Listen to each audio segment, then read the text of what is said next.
online. All right, so we're going and recording.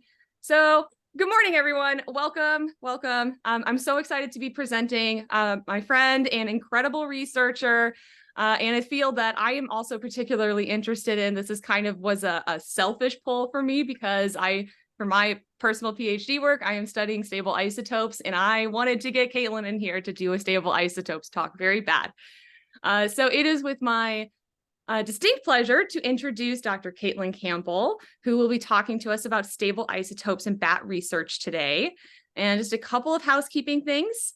We are going to still be having our webinar series next month, and I am excited to say that it's going to be a little bit of a different take next time. It's going to be more of a practical type of talk. So Dr. Kristen Jonassen is going to be doing our talk next time, and she is going to be talking about how to use different graphics and graphical images for abstracts, for presentations, posters, and also for making really informative figures for papers and publications.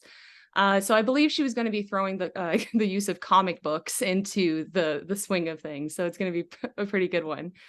So I hope you all tune in for that one as well. But without further ado, I will go ahead and pass the puck off to Caitlin to go ahead and start telling us all about stable isotopes and bat research. Awesome. Thank you so much, Dana. I am very excited to be here and have the opportunity to talk with all of you about really one of my favorite topics and methods of this, which is stable isotope analysis, and one of the best possible applications, which is applying it for the research of bats. So let's get into it. I'm going to structure today's talk with an introduction to stable isotope ecology. I'm going to try to keep this light and oriented towards people that are really interested in bats and maybe ambivalent to even dubious about stable isotope chemistry. Hopefully this will be a gentle and informative introduction for anyone who would benefit. Then I'm going to discuss some case studies. I'm going to focus on some of my research and applications of stable isotope analysis to study bat movements. This is an area where I work a lot in personally. And next, we're going to discuss stable isotopes as a mechanism to reveal bat diet, and several different case studies that we'll go through there, showing all of the amazing ways that we can study how bats eat and what they eat using stable isotope analysis. Finally, I'll just close with some parting thoughts on recommendations and tips and tricks if you are interested in pursuing stable isotope research yourself. If you have questions throughout, I encourage you to drop them into the chat. I will try to keep an eye on that, though I'll be doing my best there. And then I hope we'll have lots of time at the end for a Q&A. So without further ado, we're going to have 5 slides without photos of bats on them, and then we're going to go back to bats. So if you're really here for thinking about bats, we have a brief digression into chemistry. So atoms, the fundamental building blocks of all matter, are categorized into the same element when they share the same number of protons. So the red circles with the P in the nuclei of these atoms, each of these atoms has 1 proton, so we know that these are all hydrogen atoms.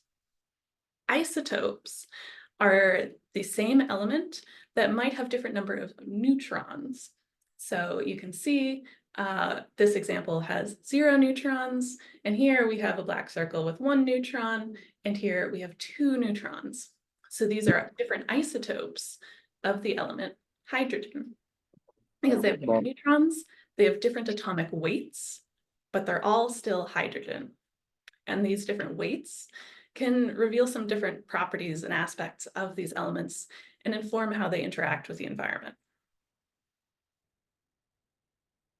So we can pull our hydrogen isotopes out to the bottom, and here is a big graph showing all sorts of isotopes for different elements on the periodic table. So within one row on this table, each of the atoms in that row are going to be isotopes of one another. So here at the bottom, I've highlighted our hydrogen isotopes. The keys to these circles are that the circular icons here are stable isotopes. So they don't break down over time, and because they're stable, they exist in the natural world everywhere. They're really common. Unstable isotopes are those that are radioactive. So these little triangles scattered throughout, and the crosses are highly radioactive. They're very unstable. And so because of those radioactive properties, these isotopes tend to decay and might occur less commonly in the environment. But today, we're just focusing on the stable isotopes because they're common, they're abundant, they are easy to measure, and we like them dearly. So before we get into this further, I'm just going to give you an overview of how we would measure the stable isotopes in a sample. So the first step is that we actually incinerate the sample at an incredibly high temperature and essentially vaporize what was previously typically a solid into a gas. We accelerate the gas that contains all of the stable isotopes from that sample, and we pelt it with little electrons so that they're ionized. These ionized gases are passed through some tubes, and then we approach a magnet.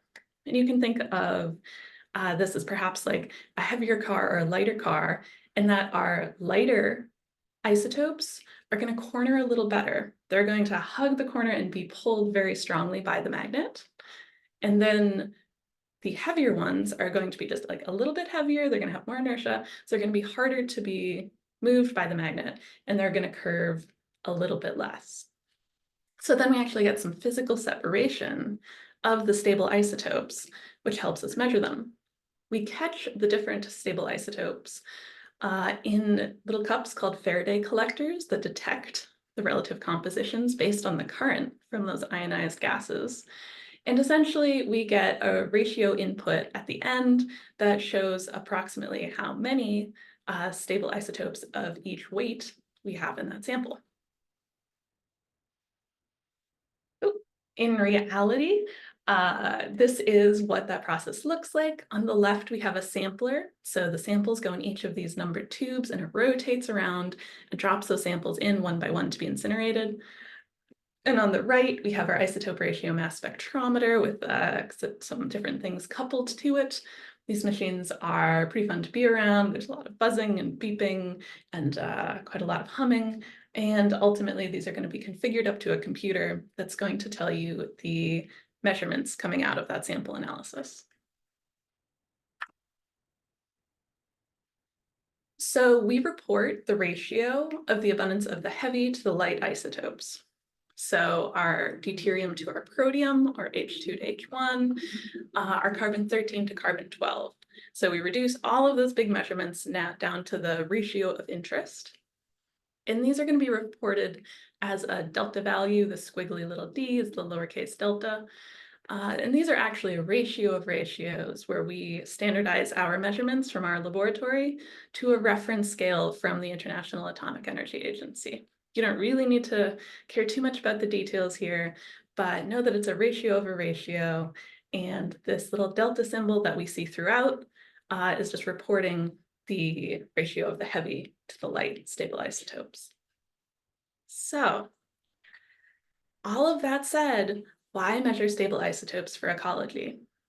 Well, there is a fundamental aspect of ecosystem science, which is that you are what you eat and drink. So if you'll focus your attention to this kind of conceptual collage on the left of the screen, stable isotopes from precipitation in the atmosphere are going to be encoded into local ecosystems directly through respiration of plants and through the assimilation of water into those local ecosystems.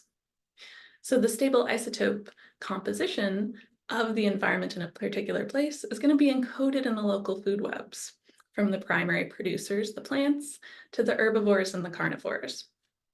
So everyone's stable isotope composition is going to have something in common and reflect some aspects of the environment where those organisms live. This is true of bats, of course. So as bats are living in their environment, they're drinking water, they're eating insect prey or dietary items that are of different types, their bodies, their physical tissues are going to reflect the stable isotope compositions of everything they are eating and where they are. And when you have bats that are in different locations or eating and drinking different things, then they're going to vary in their stable isotope ratios. So Noctilio leporhinus is a fantastic bat, and it's a fish eater. You can see some little fish fins poking out of its mouth pouch. I love Noctilio. Is going to have different stable isotope compositions to a particular part of their body. Commonly analyzed, we look at fur. To Leptonicterus, which of course is a nectar drinker because they eat different things, they're going to look different in terms of stable isotope composition. So let's talk about how we expect stable isotopes to vary within a particular location.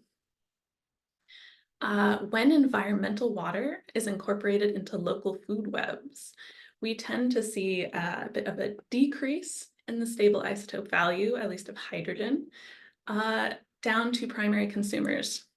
As you go up the food webs, we tend to see enrichment, or basically increasing values in your stable isotope value from primary consumer to secondary consumer to tertiary consumer. You can see that relative to one another, we're seeing a predictable increase in stable hydrogen isotope values in this example.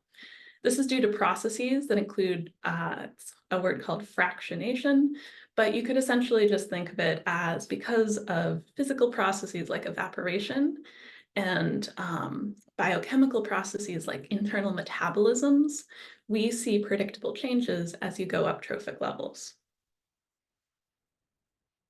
And you can think of more broadly, different kinds of ecosystems have different kinds of stable isotope ratios. So the box on the left in green is highlighting a terrestrial system on the land. And you can see we have enrichment from herbivores, omnivores, and carnivores in both carbon on the horizontal axis and nitrogen on the vertical axis. On the right of this plot, we have a marine ecosystem where we see really different carbon and relatively different nitrogen values, and a particularly strong enrichment of nitrogen, increasing nitrogen values, and some increase in carbon values as we travel up the food web from shellfish all the way up to marine mammals.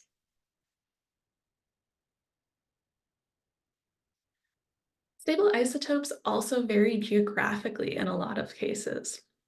I'm going to be focusing on terrestrial examples here, but hydrogen and oxygen, being the primary components of H2O, the water in precipitation, vary spatially due to processes related to the fractionation of precipitation. Nitrogen and carbon will also vary depending on the different plant communities and how those communities are structured. And strontium is increasingly studied because that will vary from place to place because of aspects of groundwater hydrology. Let's talk about hydrogen and by extension oxygen and why those vary from place to place. Essentially, we have in lighter isotopes evaporating from the ocean. And then as you move to higher latitudes and upwards inland to higher elevations, we see the heavier isotopes. So those H2O molecules that contain a heavier hydrogen or a heavier oxygen are just very slightly more likely to precipitate out of a rain cloud a little bit earlier.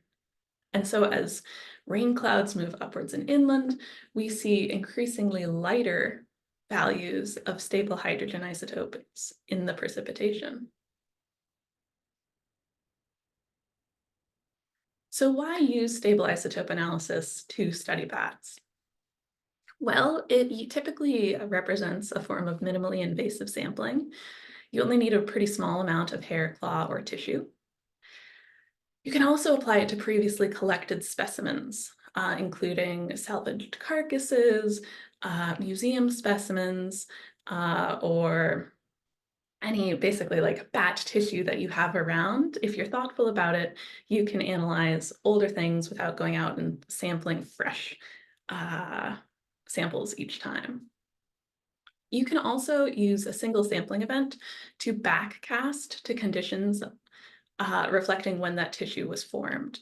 So that can be really convenient to look at the origins of an individual where you maybe didn't know where they came from, or you could even combine multiple tissues to get kind of a time series. Can be applied to really wide-ranging organisms. So if you're trying to look at the origins and the movements of bats that are too hard to track by satellite loggers or transmitters, which is an area I work in, stable isotopes are really your best bet in a lot of cases. And analysis is relatively affordable compared to a lot of other kinds of analysis of endogenous markers or markers that come from a body of an organism.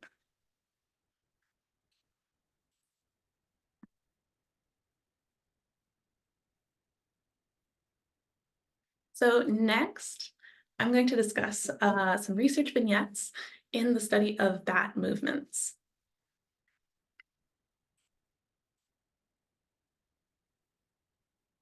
And when mapping the origins of bats, we need three things before we can get to the mapping step, which is number 4 here. The first is the measured stable isotope composition of a sample. And we discussed in our introduction how you might go about analyzing one of those. Second, you need an understanding of how and when the environmental stable isotopes are incorporated into that particular kind of sample for that particular bat species or group. Third, you need a map of environmental stable isotope values, or an isoscape. If you have those 3 components, then you can progress to the probability of origin mapping. So let's discuss that second aspect, which is understanding how and when environmental stable isotopes are incorporated into the sample of interest. So this is a really fantastic review paper by Erin Fraser and her collaborators, in which she discussed the importance of understanding bat molt to using endogenous marker analysis, so the analysis of bat tissues, to study bat movement, as well as diet. So in this example, I know it's a little hard to see, but I'll walk you through it. A lot of temperate bat species during summer residency are molting, and juveniles are being born and forming their new fur. So if bats are forming their fur approximately during the summer, the stable isotope compositions of where they are and what they're eating and drinking during the summer are going to be encoded in the fur of that bat. That bat keeps the fur throughout the rest of the year, through migration and swarming in the autumn, through winter hibernation, through spring, before turning over the stable isotope compositions of the fur the next summer. So if you sample the fur of a bat during winter hibernation, and that bat molted during the summer, you can backcast to make some inferences about where that bat was and what they were eating and/or what they were eating in the summer prior. Different tissues have different turnover times, and we really like to use keratin because it's an inert tissue, and as long as you have a pretty good idea of when that bat did grow that fur and when they molted, it's like a very reliable estimator, and just it reflects that particular time really reliably. So how do we figure out when bats molt in the summer? Outside of directly observing the bat molt and like catching a bat repeatedly and looking at their fur, looking at captive bats, one way introduced by Cryan et al. In this great early paper on stable hydrogen isotope analysis of bat fur is to look at the relationship between bat hair, which has this H subscript, and local precipitation, which has this P subscript. So the time of year when we see the closest match between bat hair and local precipitation is presumably when we're seeing most of that turnover. And the study confirmed that in hoary bats, the focal species of the study, we are seeing evidence of them molting in the summer and then encoding that location, information about their location in the fur throughout the rest of the year. On the right, we see what's often called a transfer function or a rescaling function, which is a typically linear regression that we can estimate the parameters of the relationship between local precipitation and bat fur. We wouldn't necessarily expect this to be a one-to-one because there's a lot of metabolic processes that bats are eating or drinking that are going to be changing the stable isotope ratios relative to the environment before we get into the bat fur. But what we do know is that that change tends to occur in a predictable linear way. And by using the equation we calculate here, we can translate hair to reflect precipitation and then make some inferences about the local precipitation where that bat was when they grew their fur. Finally, the last ingredient in our generating of mapping is we need a map of environmental stable isotope values. You can make your own by sampling, tens or hundreds or thousands of bat samples and figuring out spatially exactly relationships, but how bat fur samples vary in space during their molt. But a simpler solution might be to use an existing model of how your stable isotope of interest varies in space. There are some pretty good resources available online and in the public literature. I'll point you to waterisotopes.org if you're interested in getting an isoscape from hydrogen or oxygen. And this is just a global map, and you can see some predictable latitudinal and elevational bands of similar stable hydrogen isotope values that may be more or less informative in different regions.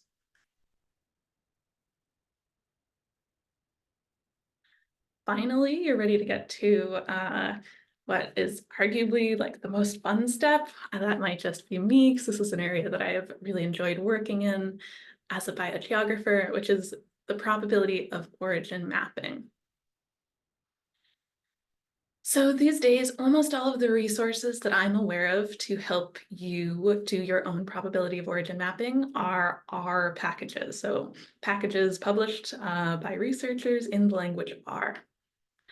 All of the R packages listed here will help you make origin maps. And then they also have some additional components that you might find useful. So I encourage you to play around with these different R packages and find one or more that are associated with the kind of analyses that you want to do. IsoCat can help with clustering your surfaces and has some useful post-processing transformations. It also has a new function in beta that allows you to average monthly isoscapes to create your own isoscape if you, for some reason, don't want to use the growing season isoscape, as a lot of people use. Assigner helps you with summarizing, making some key summary conclusions from your analyses. It also comes packaged with a lot of known origin data. I don't think there's a lot of bats in there, but there might be some. And it has a really helpful tool that allows you to do data calibration to compare samples that were analyzed at different laboratories. And I think this is pronounced isorekai or isoreek, perhaps wrong, helps you build isoscapes and has some calibrations built in. Full disclosure, I was a developer of IsoCat, but I use Assigner in many of my analyses. So these are all good and have some kind of complementary applications that I encourage everyone to check out.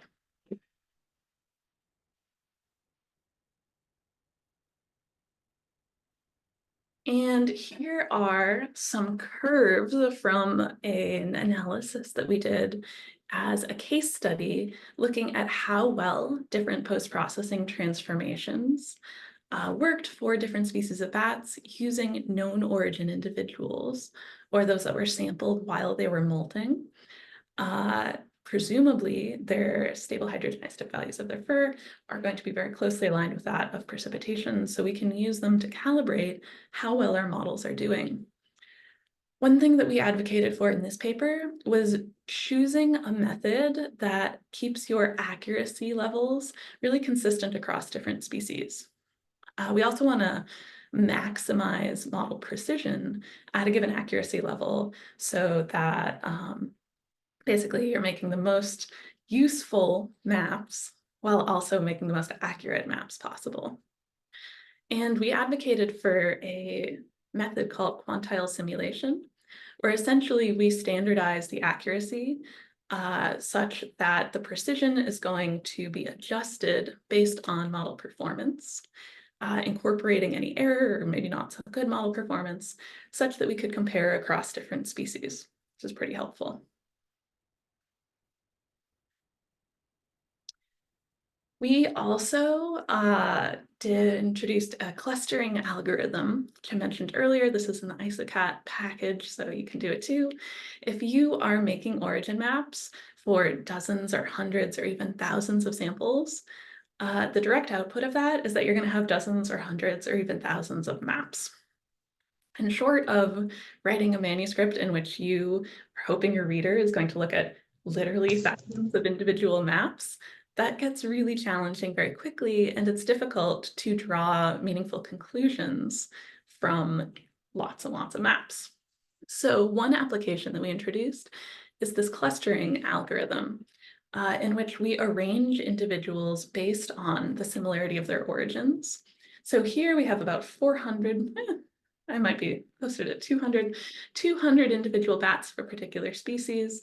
And we've just grouped them into 4 groups, each of which has similar origins, some with relatively origins at higher latitudes, arranged all the way down to those with origins at relatively low latitudes in North America. So next, I'm going to be discussing some exciting results from a case study in which we leveraged all of these techniques to study the migratory dynamics of silver-haired, hoary, and eastern red bats. These bats are really, really hard to study. Many have tried, everyone with a mixed amount of luck. Not only are, like most bats, they solitary and nocturnal, they're also very, very highly mobile and can move really long distances. This is a map showing the tracking of a single hoary bat for which we have reliable long-term data. This is a male hoary bat that was captured in Humboldt County, California by Ted Weller. And in the next 3 weeks, this bat traveled over 2,000 kilometers.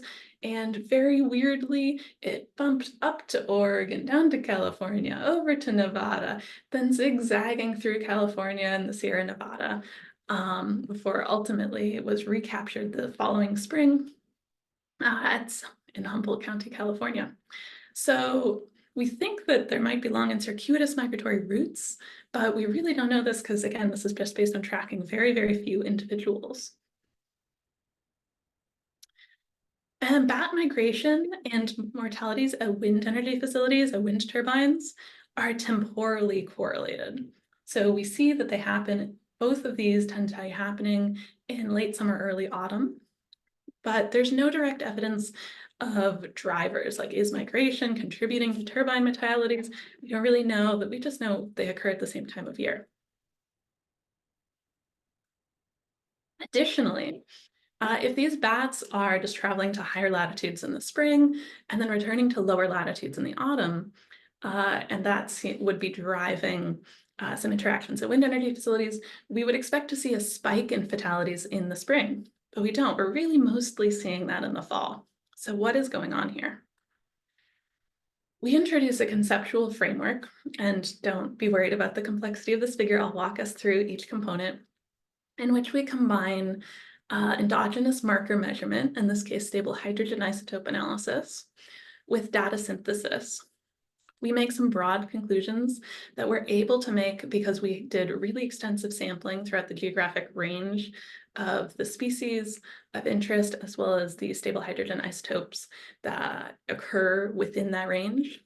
And we sampled thoroughly throughout the annual cycle of these species and of the relationship between these species and the stable hydrogen isotopes. We're able to make some broad linkages and then have a hierarchical modeling framework in which we test some key hypotheses about what's going on. So in endogenous marker measurement, this is essentially, we got bat fur from bats that were captured alive, that bat fur that was sampled from museum specimens, and from bats that were submitted to rabies laboratories, and bats that were salvaged at wind energy facilities. From each individual, we took tissue samples and we measured the stable hydrogen isotope stable isotope composition of those samples. We had ended up with pretty good geographic coverage. You can see the shaded areas are the IUCN range maps of these species. And we had pretty good temporal coverage for silver-haired and hoary bats. We missed some winter sampling in our red bats, so we weren't able to make great conclusions about what the red bats were doing at all times of the year. But overall, we did really thorough sampling. One of the ways that we were able to do such thorough sampling is because we combined a lot of analyses we did for this study with previously published data. And we used one of the tools from the Assigner R package to recalibrate all of those values such that they were on the same reference scale, essentially because these were measured at different labs. They were slightly different and we couldn't compare them as like an apples to apples until we did this transformation that got them on the same reference scale, which let us do this big data synthesis, combining data from multiple studies. And we did sampling throughout the geographic range of the species to the best of our abilities, and we sampled throughout the annual cycle of these bats. So as a refresher, there is some evidence that all of these bats are molting in the summer or they're being born in the summer, and the stable hydrogen isotopes are incorporated into the bat tissue. So as long as we're sampling bats throughout the summer, the autumn, the winter, and the spring, we're going to be back casting to make inferences about where those bats were in the summer. And that leaves us with two primary types of information for each sample. We have general inference about the region and period of the stable hydrogen isotope formation. This is an example map in which we are confident this individual came from somewhere in this big red band. And then we have precise information on sampling location, time, and methodology. So getting into just a very specific example here, this was a female hoary bat that was sampled at a wind energy facility in September. Our post-processing summary statistics estimated there was a pretty high probability that this bat spent the summer somewhere further north at a higher latitude than where the bat was sampled. We estimated that there was a minimum distance traveled close to 650 kilometers from the nearest likely origin. And we said that this bat came from group 3 of 4 in terms of how far, at what latitude did this bat spend the summer. So like fairly far north, but not as far north as some. Did a hierarchical modeling framework to answer some key we applied this hierarchical modeling framework to explore some research areas of particular interest, and we applied them here. I'll just talk about this briefly, but we selected biologically plausible predictors and then did multi-model selection such that all of the predictors we retained are likely meaningful. They're contributing significantly to variation in the models. And we made predictive models about the sex of bats, migratory distance, and migratory direction. So we hypothesized that bats that summered at higher latitudes were more likely to be identified as female. There's some evidence of sex-partitioned summering habitat in hoary bats going into this, and we actually found evidence of sex-partitioned summering habitat in all 3 of these species, where particularly for silver-haired and hoaries, and to some degree eastern red bats, we had compelling evidence that female bats are summering at higher latitudes than male bats because of these positive relationships you can see here. We also hypothesized that bats that summered at higher latitudes were more likely to have moved from their summering grounds and to have traveled further from their summering grounds than bats that summered at low latitudes, while accounting for variation in sampling location and sampling time. And we saw this positive relationship really clearly for silver-haired bats, but it was much more ambiguous for hoary and eastern red bats. And we didn't really know what to make of these results at this time, the hoary and eastern red bats seem to be doing something kind of confusing where regardless of where they spent the summer, maybe they didn't move or they hadn't moved as far relative to where they spent the summer. We also expected the bats that were sampled at higher latitudes, again, while accounting for sampling time and location, would not yet have had the opportunity to have moved from their summering grounds. They're more likely to have been sampled basically at their summering grounds. And we saw this negative relationship for, again, silver-haired bats very consistently. We saw that hoary and eastern red bats were more likely to have moved from their summering grounds at higher latitudes, but we actually saw the opposite relationship where bats at higher latitudes were more likely to have moved relative even than bats sampled at lower latitudes, which was a huge head scratcher at the time.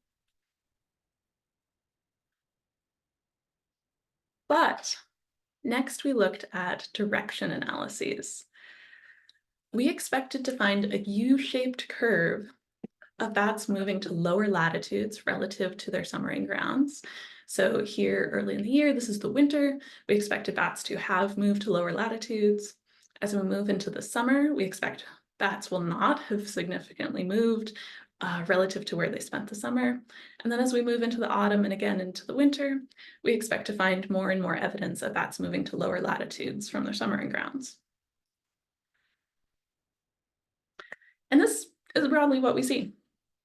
Silver-haired and hoary bats have a really beautiful U-shaped curve. This is exactly what we expected. And eastern red bats, we don't have perfect sampling in the spring and the autumn. So I would expect that if we did, we would have a U-shaped curve here. We just have really wide CIs, confidence intervals on this model projection. We also expected that bats would really not be moving to higher latitudes relative to their summering grounds, regardless of the time of year. This is what we saw in silver-haired bats. We saw very, very few silver-haired bats moving to higher latitudes. But very shockingly, we found that hoary and eastern red bats in the late summer and early autumn were very likely to have moved to higher latitudes relative to their summering grounds. They were actually equally as likely to have moved to higher latitudes as lower latitudes at this time of year. Very mysterious. We also found that bats sampled at wind energy facilities were more likely to have moved to higher latitudes than their counterparts sampled by other means. So there's a strong, clear relationship between sampling at wind energy facilities and movement to higher latitudes. We term this a pell-mell migratory strategy. In late summer and early autumn, this is the period when hoary and eastern red bats are moving to both higher and lower latitudes throughout their population relative to where they spent the summer. Bats of all species then move generally to lower latitudes to overwinter. And our confidence in this finding is really emphasized by the contrast with the silver-haired bats, which were doing pretty much what we expected for a migratory species. They have a more conventional migratory strategy. These results provide the first direct support for the hypothesis that migration is a driver of bat fatalities at wind energy facilities. Not only do we see the strong temporal overlap between the pell-mell migratory period, when they're moving to higher and lower latitudes simultaneously, with fatalities at wind energy facilities, but bats sampled at wind energy facilities were more likely to have moved to higher latitudes than those sampled by other means. This pell-mell migratory strategy presents a significant hypothesized driver of interactions of bat fatalities at wind energy facilities, which is regardless of any attractants to turbines, longer migrations appear to increase encounter risk.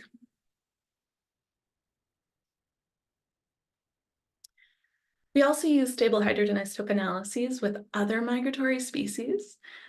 In this collaboration with some great folks at Florida Fish and Wildlife Conservation Commission, we expected that bats, tricolored bats that were overwintering in north central Florida would likely mostly have really northerly origins.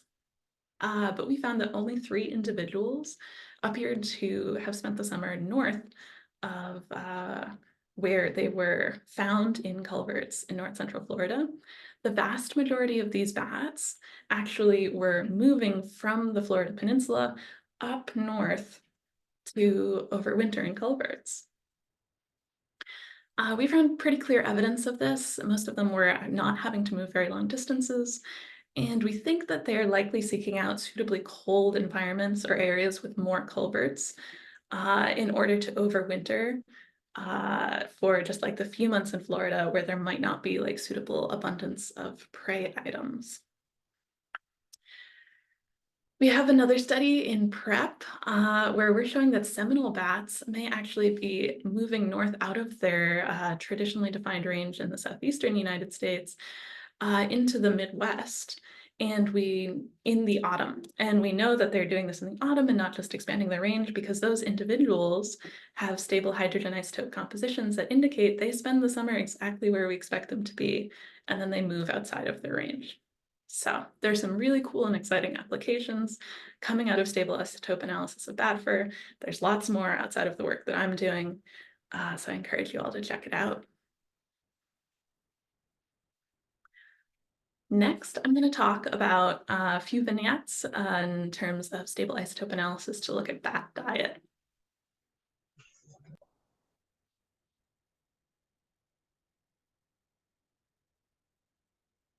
There are lots of great applications that people can use, but I'm going to focus on 3 primary research areas that you can look at using stable isotope analysis of bat tissue, which are assessing trophic position, defining the isotopic niche, and examining different dietary inputs, like looking specifically at what bats might be eating. So this is a cool, just a nice introductory analysis looking at carbon and nitrogen isotopes. You have carbon analyses on the left, nitrogen isotope analyses on the right, for bats of different feeding guilds. And this will just highlight how, depending on what bats are eating, we see really, really different stable isotope values across those feeding guilds. So I'll highlight just a few like really interesting ones.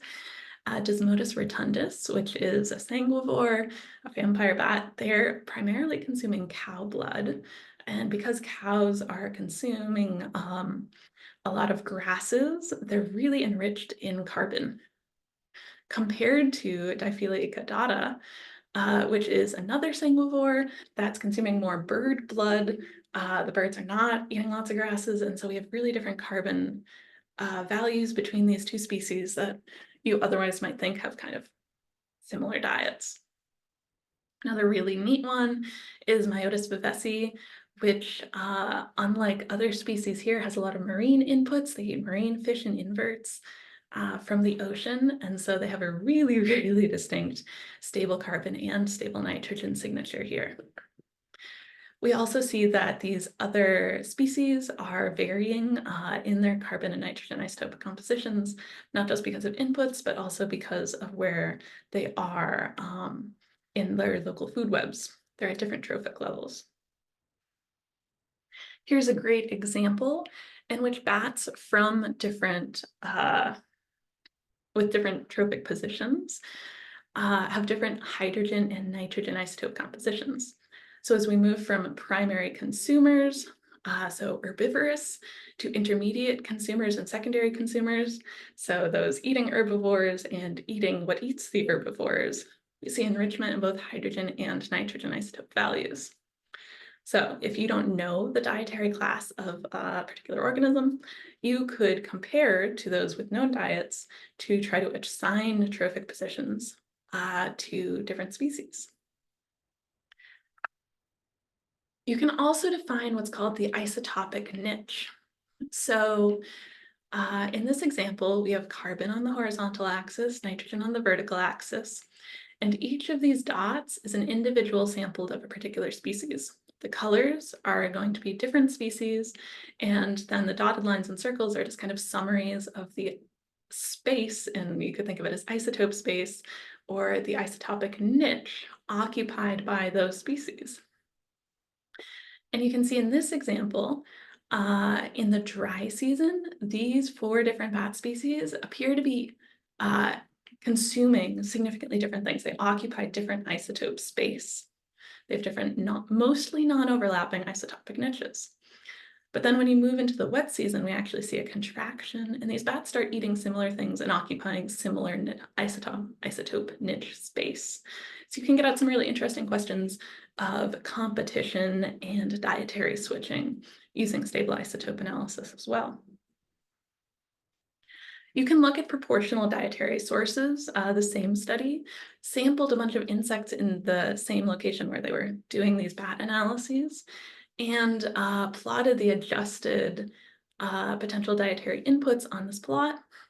So you can think of generally if the potential dietary input and the sample from the bat are kind of close together, or they're between certain dietary inputs, then perhaps those dietary inputs are really meaningful to these species. So these species perhaps appear to be consuming a mix in some proportion of Lepidoptera, Diptera, Coleoptera, and Hemiptera. Here's another really cool example looking at dietary inputs of spotted bats. Our spotted bat sample is right over here, and they sampled different groups of Lepidoptera to see perhaps the proportions of dietary inputs in spotted bat diet. Because of the proximity of the bat sample to the adjusted samples from Geometridae is like clearly a really, really important dietary input to spotted bat diet, likely with some smaller proportional inputs from Sphingidae, Lasiocampidae, and Noctuidae. And you don't necessarily need to sample potential dietary items to infer make some key inferences about bat diet. In this like very, very cool example, pallid bats were compared in terms of carbon isotope composition of wing tissue, blood, and breath to local insectivores. And in the winter, they looked the same. Pallid bats clearly looked like other insectivores. But in the springtime, pallid bats appear to start consuming nectar, incidentally. And so they were able to confirm that all of these pallid bats are getting some nectar inputs in the spring, and the pallid bat stable carbon and isotope compositions are looking like a mix of insectivorous bats and nectivorous bats. So because they're in between, this is really confirming that pallid bats are consuming some nectar. So this was just kind of a taster of some of the really cool studies that are possible with stable isotope analysis. And I'm going to close with just a few thoughts and recommendations if you're interested in pursuing stable isotope research on your own.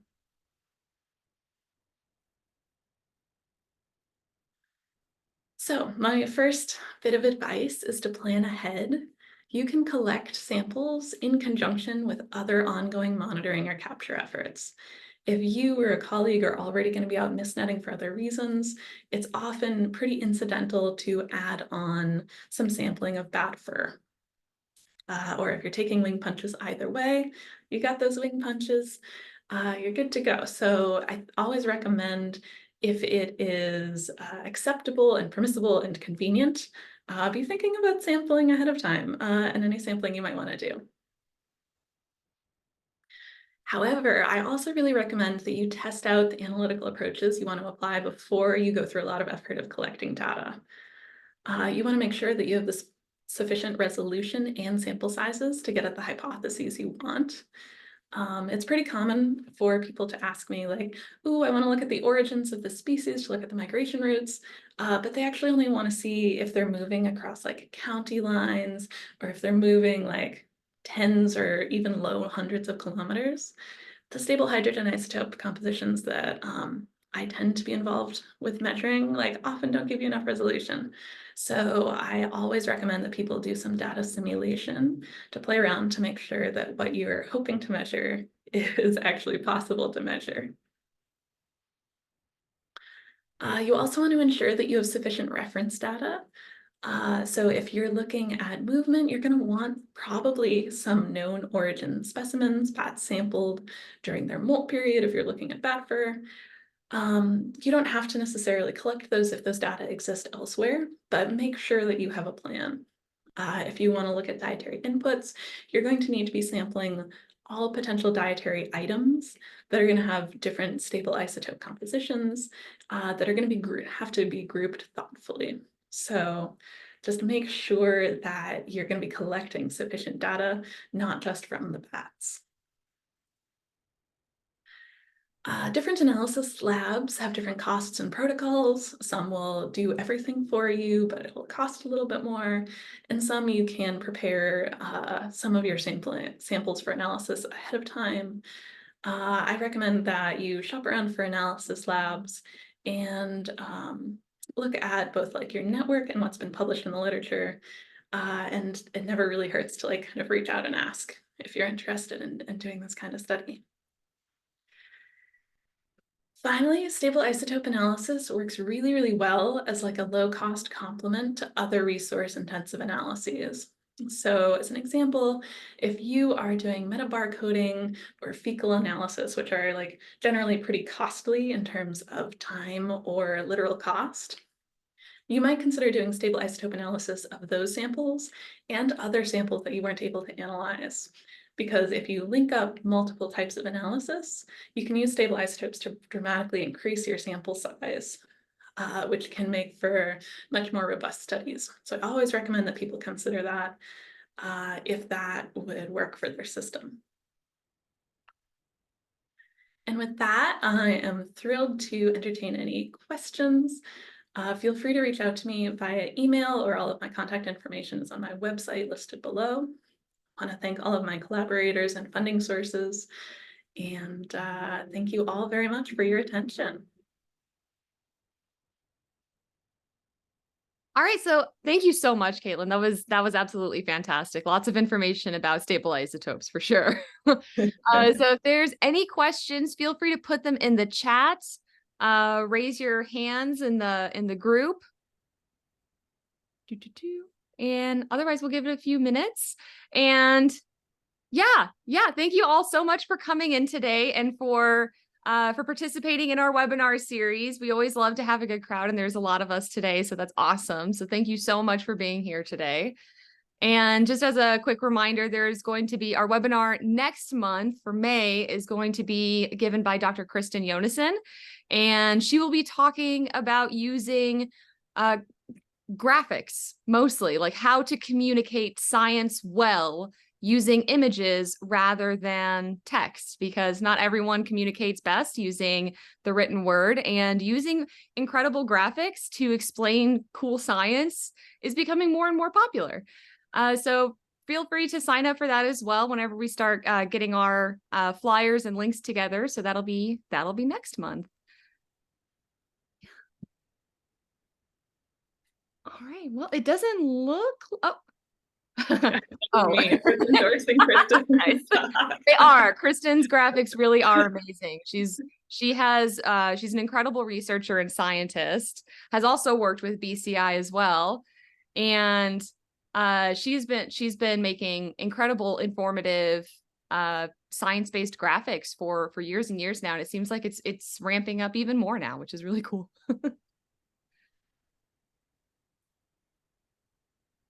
Well, it doesn't look like we have any questions. So barring that, just give another big thanks to Dr. Campbell for coming and speaking with us today.